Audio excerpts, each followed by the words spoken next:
आज नागपूर येथे handball premier league याच्याकरिता logo लॉन्चिंगचा कार्यक्रम आयोजकांनी ठेवला होता. मला या ठिकाणी प्रमुख अतिथी म्हणून उपस्थित राहण्याची संधी मिळाली आणि मला आनंद झाला की मी देखील या हँडबॉलचा माजी खेळाडू होतो.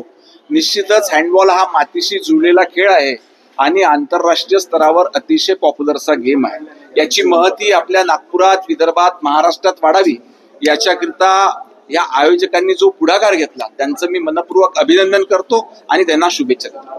सर, उद्धव ठाकरेंनी पत्रपरिषद घेऊन आरोप लावलेला आहे. त्यांनी असं सांगितलं की मुख्यमंत्र्यांनी जो पॅकेज घोषित केला त्यामध्ये घोटाळा आहे, त्यामध्ये चुका आहे.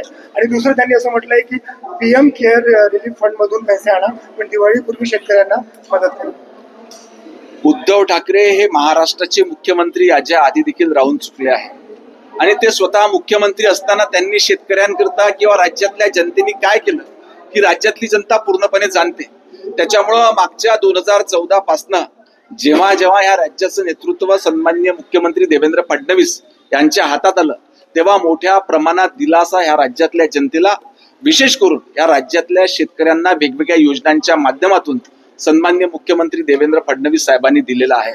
परंतु उद्धव ठाकरे साहेबांना सतत काम न करता सत्तेत असलेल्या लोकांनी जे काम केलं त्याच्यावर टीका करणे किंवा टोमणे मारणे याच्यापेक्षा दुसरं ते काही करू शकत नाही.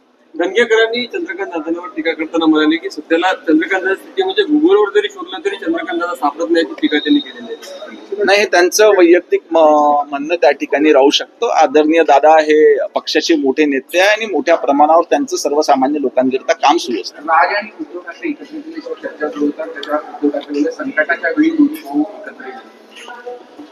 मला असं वाटते संकटाच्या वेळी नाही तर जेव्हा त्यांचा जमिनीवरचा बेस पूर्णपणे संपला आहे तेव्हा शेवटची संधी चाचपडण्याकरता हे दोन भाऊ एकत्र येण्याचा प्रयत्न करतात.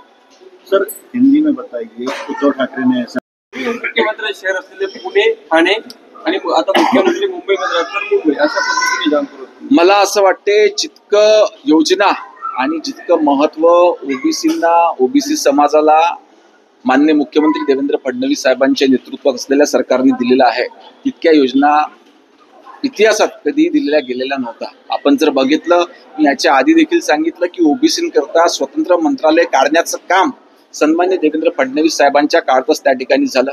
आज जिल्ह्यामध्ये ओबीसींचे जे त्या ठिकाणी वसतिगृह सुरू झालेले आहे ते देखील आदरणीय मुख्यमंत्री देवेंद्र फडणवीस साहेबांच्या पुढाकाराने त्या ठिकाणी झालेल्या आहे. अशा अनेक योजना ओबीसींच्या झाल्या त्या माननीय मुख्यमंत्री देवेंद्र फडणवीस साहेबांच्या काळातच त्या ठिकाणी झाला. राहिला विषय 2 सप्टेंबरच्या शासन निर्णयाचा, त्याच्यामध्ये आपल्या राज्यातल्या एक मराठा समाज बांधव असो किंवा ओबीसी बांधव असो यांना एक समान न्याय देण्याचा प्रयत्न त्याच्यात करण्यात आलेला आहे. थँक्यू.